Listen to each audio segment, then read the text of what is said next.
Good day, everyone. My name is Michael McMillan. I'm Associate Clinical Professor of Accounting at the Robert H. Smith School of Business at the University of Maryland. Today, however, it is my pleasure to talk with Tracy Matula from SECU, the credit expert at SECU. Tracy? Thanks, Michael. So I'm Tracy Matula. Nice to meet everyone. I'm the virtual divisional leader at SECU.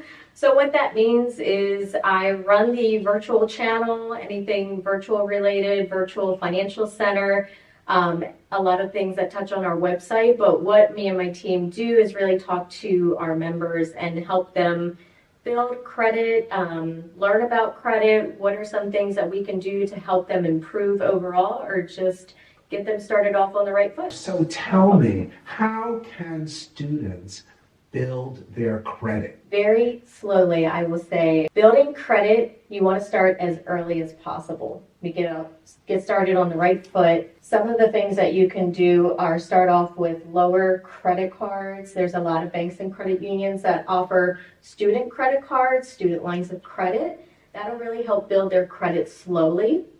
Best practice, though, is only spend what you can afford to pay off. You want to really just spend on, let's say, gas. Use your credit card to just pay for gas on a monthly basis. Pay it off at the end of each month. That'll slowly build up your credit. It does take time to build up, so you want to do it smart and slowly and start off with the right credit products and not get yourself into a bad situation where you are having so much debt that now you can't afford to pay that off. I get it. And one of the problems that people often run into when it comes to using a credit card is you're not actually pulling money out of your wallet to pay for your purchase. What that means is you oftentimes forget about how much you have charged on your credit card until the end of the month, until you get that bill and you go, yikes, I don't think I can afford this. How can we address that not happening to us by us keeping track of how much we're charging on a daily or monthly basis? That's a great point. So a lot of banks and credit unions also have mobile apps. So you can keep track of your spending. They have alerts that you can set up to let you know if you've gone over your spending limit that you set, different parameters, different credit insights. One thing I would also recommend is setting your credit cards up for those automatic payments. So it's paid off at the end of each month, but keep track of it through the mobile app on a regular basis. Be aware of the charges that are being put on there, just to make sure that there's nothing fraudulent being added on there. By the way, does SECU have an app that will help monitor how much we're spending on credit cards? We absolutely do. We have a great credit card application, great credit management portfolio. Let's say if you can't even locate your credit card, that could be a risky situation. You can actually freeze that credit card right from your mobile app until maybe you find it in the laundry bin or in the side of your car or anything like that. And then you can choose to unfreeze it at that time, or you can easily report that fraud. But you can also keep track of your spending. We provide a spending insights on this credit application as well.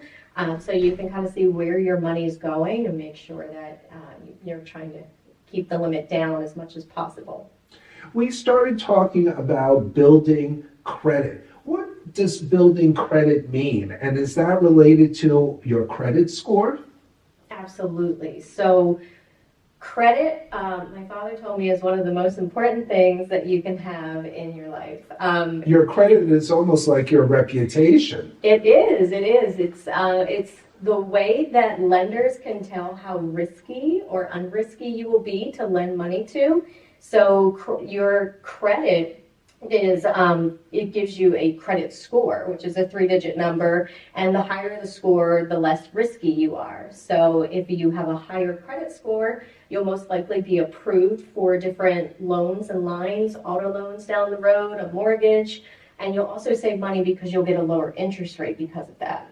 Versus if you have a lower credit score, you may not even get approved, but if you do, you'll have a much higher interest rate and you'll be paying a lot more money versus someone who has higher credit score. Good. So how do I find out who determines what my credit score is, and how do I find out what it is? So you should keep track of your credit. You can do so annualcreditreport.com. Okay. That is the one that we recommend. That is backed up by the federal law and authorized to pull all 3 credit bureaus. So the main ones are Equifax, Experian, TransUnion, and you're allowed 1 free credit pool from them, 1 free credit report copy each year.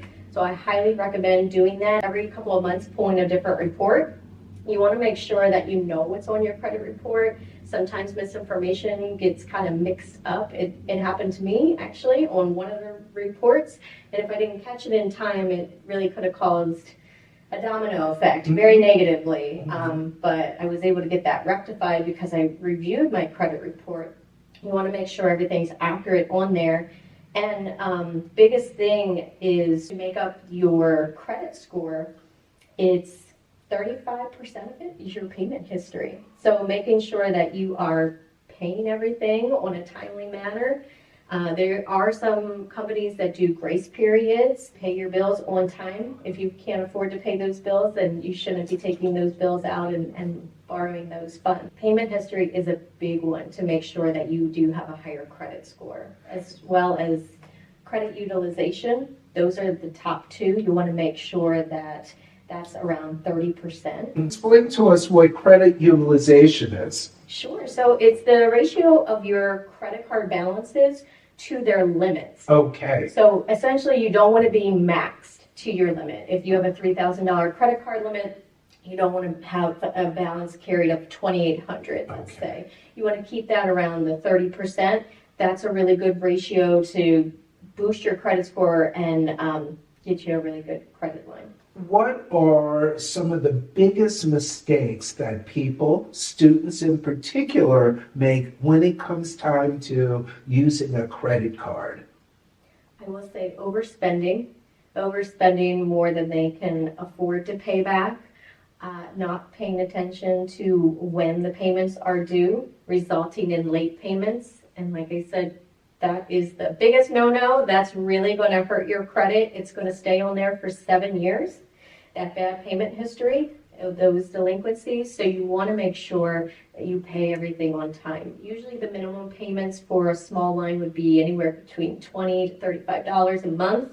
Please make sure that, if you can't pay it off, that you at least pay your minimum payment and you do it in a timely manner. Again, like I said, set up those automatic payments to make sure that that doesn't happen. I would say that is the biggest thing. We just kind of see other expenses and we take care of other things and we forget about the smaller bills that we're not looking at because we're just going out, we're charging, we're having a good time, we're paying attention to school, and then the credit is really impacted that way and it's forgetful, and unfortunately it does impact them for a few years after that once they've made 1 or 2 late payments. And I do have to say, having a poor credit score can also affect your job or your professional career, because many firms, when they are thinking about hiring you, they will not only look at your social media footprint, they will also look at your credit score.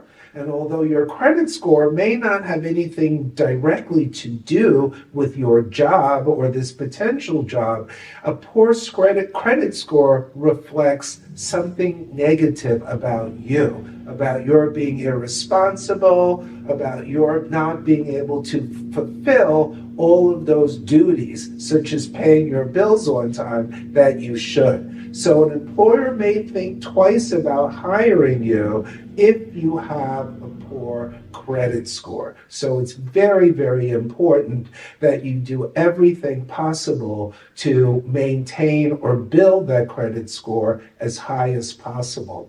Let me also mention 2 other things. One is your cell phone bill. Now, your cell phone is not your credit card, but cell phone companies do report your bill paying or lack thereof to the credit card agencies. So if you're not paying your cable bill or your cell phone bill in a timely manner, that's also going to negatively affect your credit score. Any other suggestions that you may have for students who might be grappling with credit card difficulties? Is there a strategy that you could follow perhaps that would help paying off all of your credit card bills? So one of the things that we have is what's called a free financial wellness check for SECU members. Oh.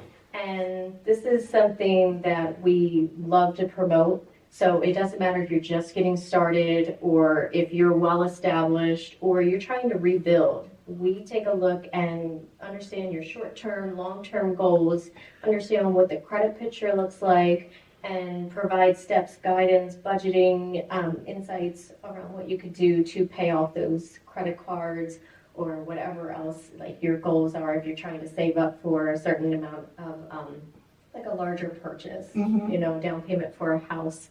But for the credit cards, definitely recommend paying off the higher interest ones. I would not have more than maybe like 3 credit cards. Honestly, if you're just getting started, I wouldn't have more than 1, but if you're going to have more than 1, don't have any more than 2. That would be my biggest recommendation for just getting started. Really have 2 pieces of credit and learn how to manage that.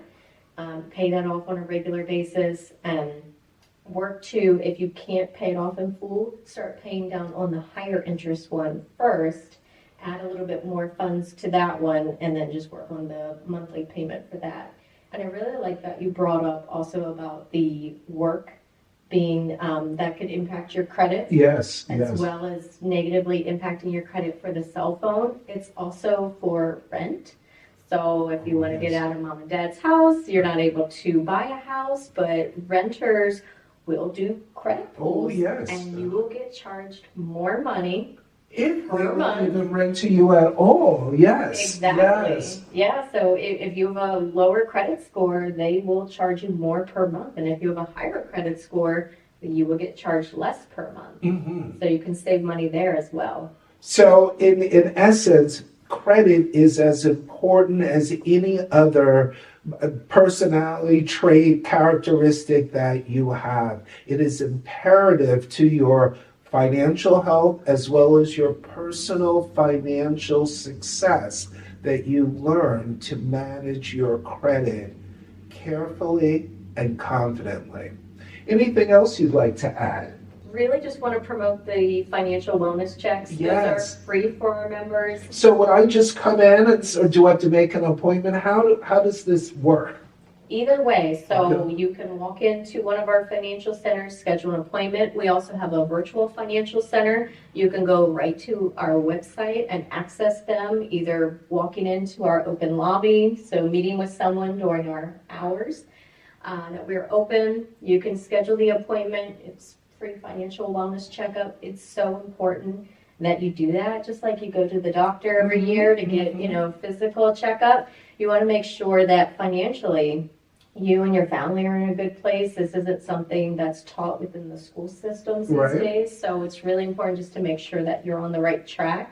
We also have something on our website, which is a financial health survey. So you can take a mini quiz and it'll give you a score at the end to let you know kind of how you're feeling, how you're looking financially.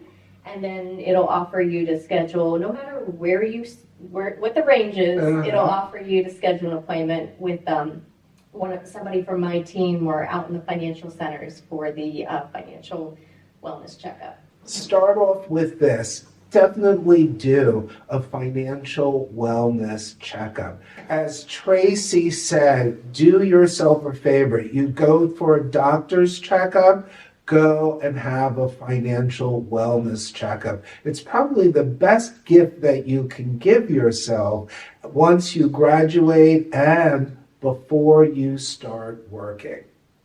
Thank you, Tracy. Thank you, Michael. Thank you, everyone.